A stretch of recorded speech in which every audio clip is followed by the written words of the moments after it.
partisan warfare. I'm Robert Costa. Welcome to Washington Week. A rough and tumble week in politics as the president and Speaker of the House clash. Crazy Nancy. I tell you what, I've been watching her, and I have been watching her for a long period of time. She's not the same person. She's lost it. I pray for the President of the United States. I wish that his family or his administration or his staff would have an intervention for the good of the country. All this as Mr. Trump heads to Tokyo, where issues on trade and North Korea hover. Next.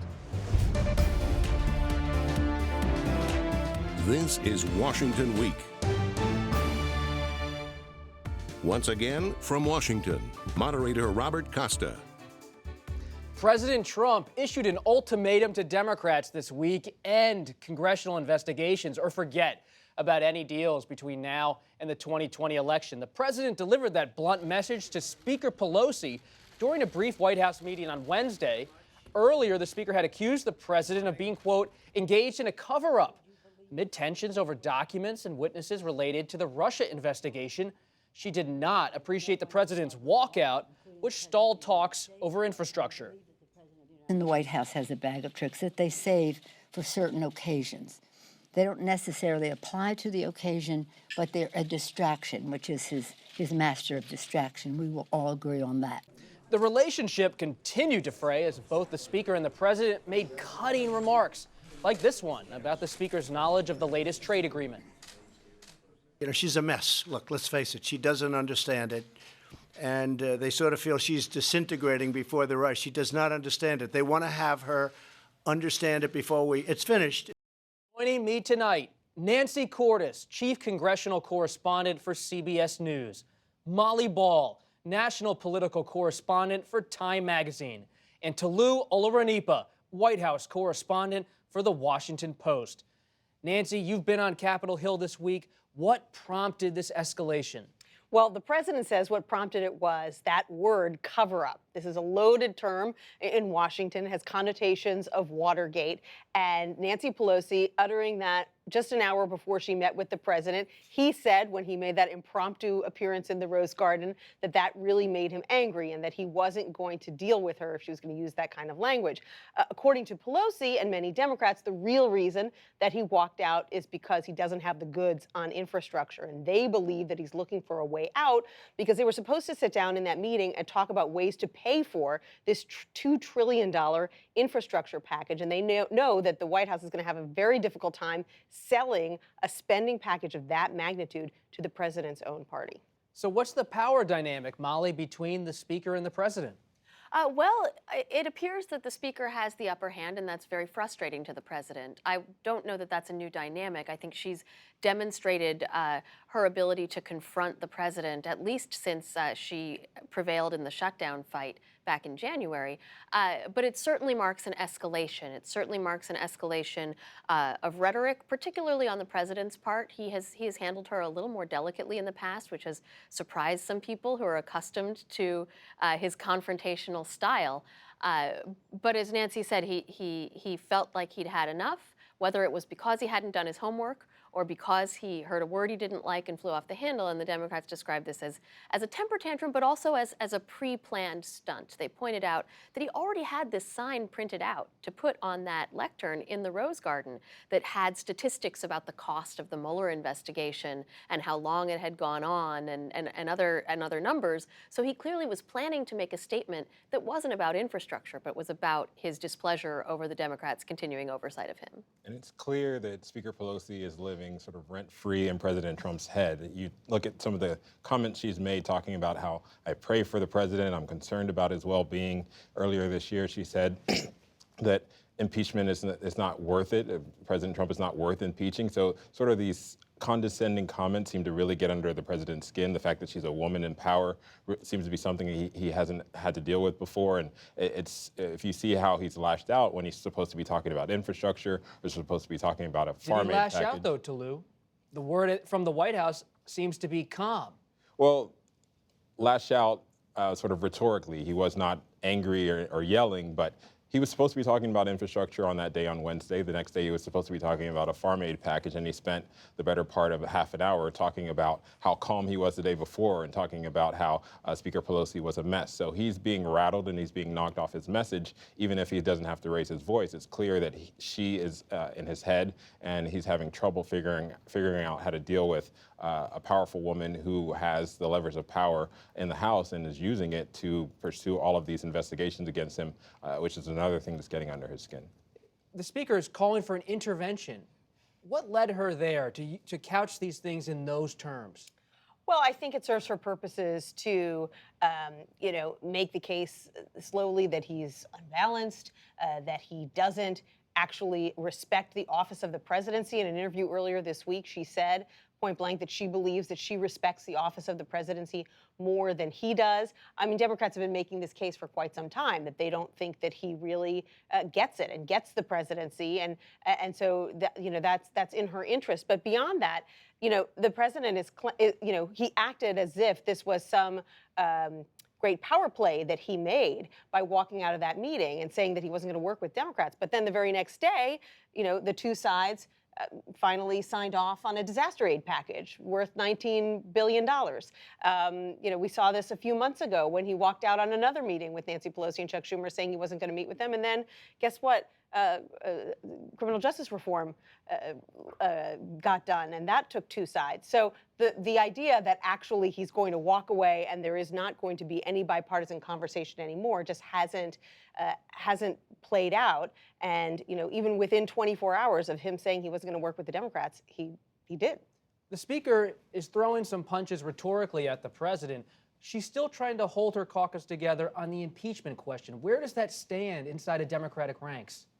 So far, she's been successful, at least at not at suppressing any kind of outright rebellion. There are certainly divisions within the caucus between the more moderate members who don't believe they should ever go down the impeachment route and the more liberal members who think that impeachment ought to start right now.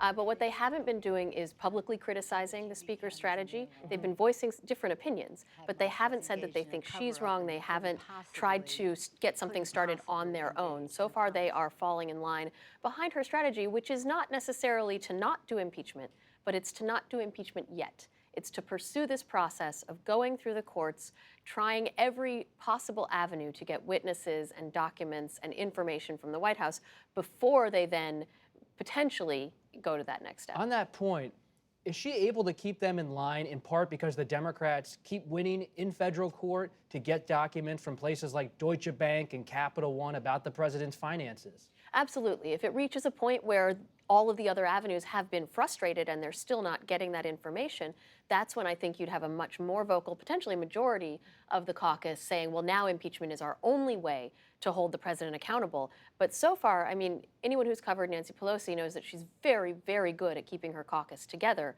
But at this point, she's able to do it because they mostly agree with her argument that there's still avenues they can pursue. Robert, those court victories, a pair of them in federal courts this week, made a huge difference for Democrats, as Molly was saying. I mean, the Democrats who were coming out one after the other this week saying we may need to pursue an impeachment inquiry after all were frustrated. They said that the White House is completely stonewalling. They can't get the documents that they want. They can't get the witnesses that they want.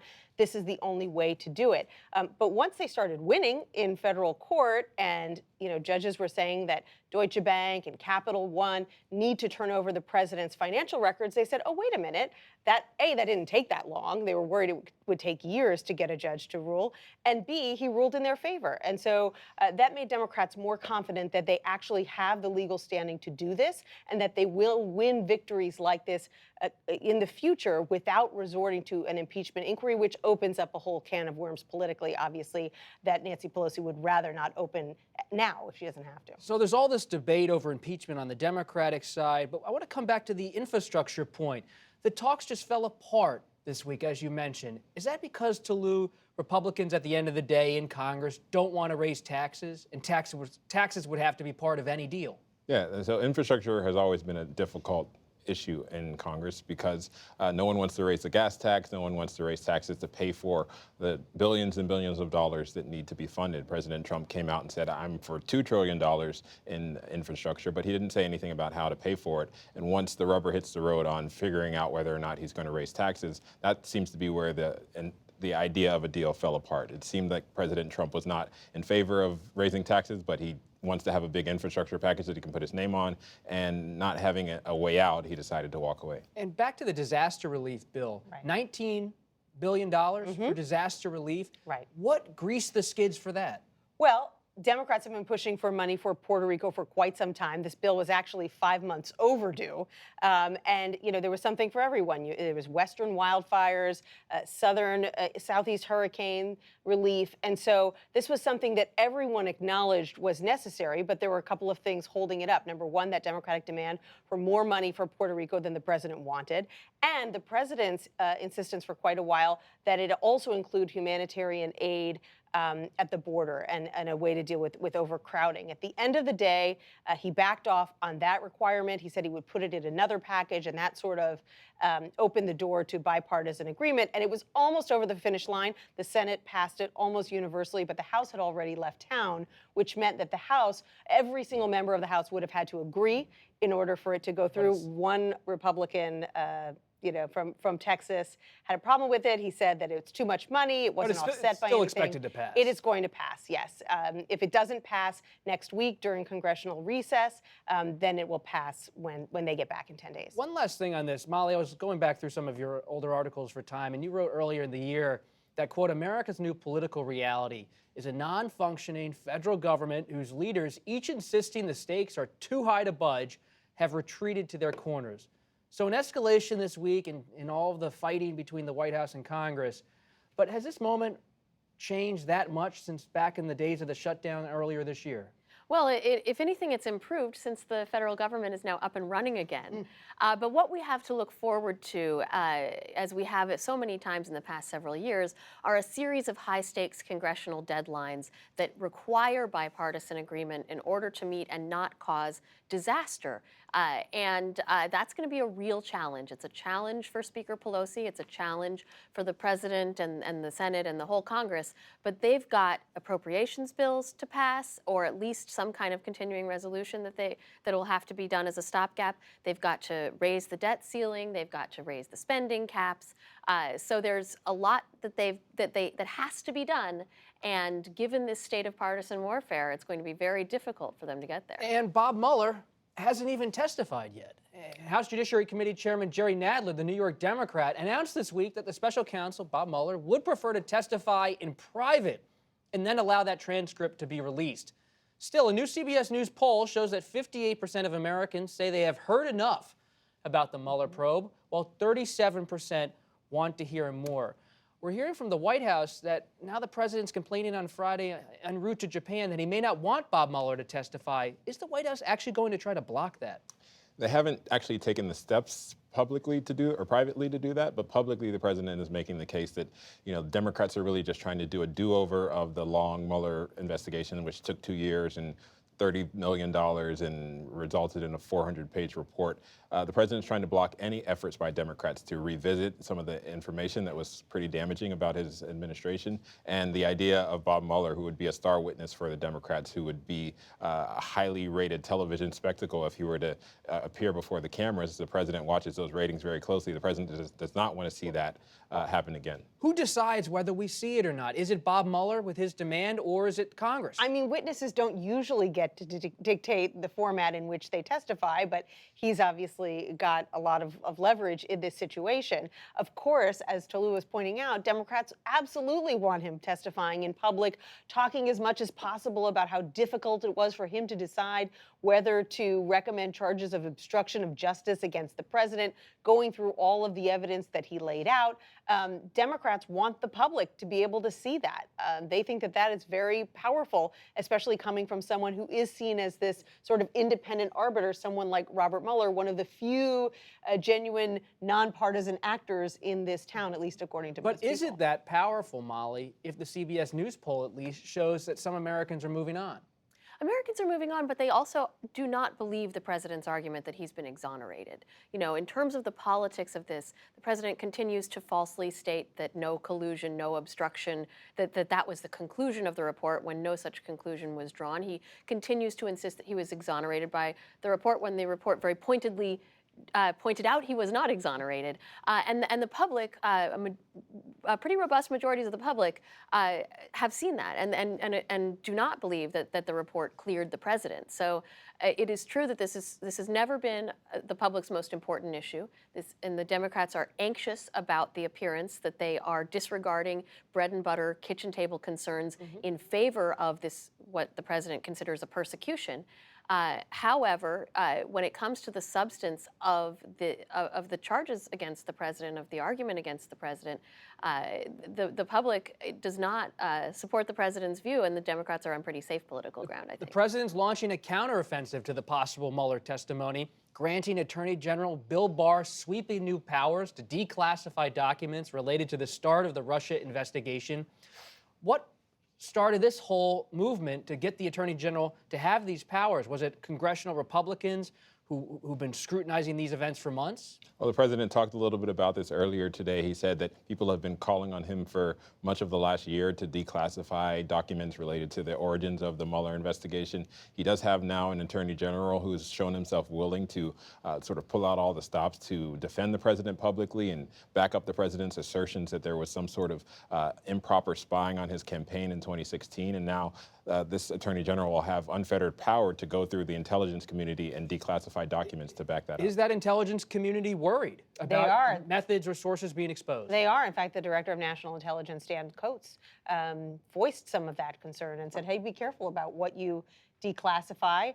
Some of this material is very sensitive. And so, you know, it's pretty unusual to see, you know, one leader in the intelligence community telling another to put on the brakes. But that's the message that he's sending, because there is a worry about where this goes. And it's pretty incredible. You know, the Democrats' whole argument is that the president is disregarding the constitutional checks and balances and undermining the rule of law. And in order to prevent the Democrats from investigating those same allegations, he is simply doing more of that. He is doing more and more to undermine those checks and balances and to potentially extend executive power in ways that a lot of experts find disturbing. What's the institutional cost to the Department of Justice when all these methods and sources about the counterintelligence side get exposed? It's potentially huge, and that is the worry, is that he could throw the balance of power out of whack permanently, and that could really have lasting consequences for the presidency, for the Congress. What holds a president in check if the oversight responsibilities of the Congress are vitiated, if the independence of the Department of Justice no longer exists? Those are real questions. And the broader argument that we should not have a president using the full power of the federal government to investigate his political perceived enemies is an argument that sometimes gets lost in all of the discussion, but it is a powerful argument that the president shouldn't necessarily be organizing and ordering these investigations.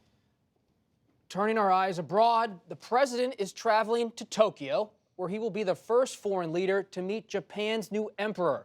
The trip comes during a trade war with China and following the collapse of those nuclear talks with North Korea. Mr. Trump will meet with Prime Minister Abe. Joining me now is David Sanger, our friend and New York Times national security correspondent and author of The Perfect Weapon: War, Sabotage, and Fear in the Cyber Age. David, thanks for joining us. Great to be back with you, Robert. David, the president heading to Japan, what's the importance of the U.S.-Japanese relationship as President Trump confronts China on trade? You know, it's pretty vital right now, and the reason is that the president's relationships with almost all of his other major allies are so strained. Obviously, we're in the midst of a big trade war with China and much longer issues over technology. Iran and North Korea are both ramping up as confrontations, particularly in Iran. The Europeans feel alienated, and even South Korea has got a lot of differences with the president about how he's been dealing with the North. So he's going to one of the safest territories he can. He's nurtured a really great relationship with Prime Minister Abe, and he is going to be the first foreign leader to meet the new emperor and empress, a change in generation. In the case of the empress, Masako, American and British educated. So that's likely to be a feel-good meeting. You mentioned Prime Minister Abe. Is he encouraging a hard line on North Korea? I saw John Bolton, the National Security Advisor, was over there today meeting with him. Yes, and the reason he is that politically at home in Japan, the big issue, apart from the nuclear question, is the question of abductees. When the North Koreans took a number of Japanese, they would come over in boats and kidnap people, bring them over. They've never fully accounted for them.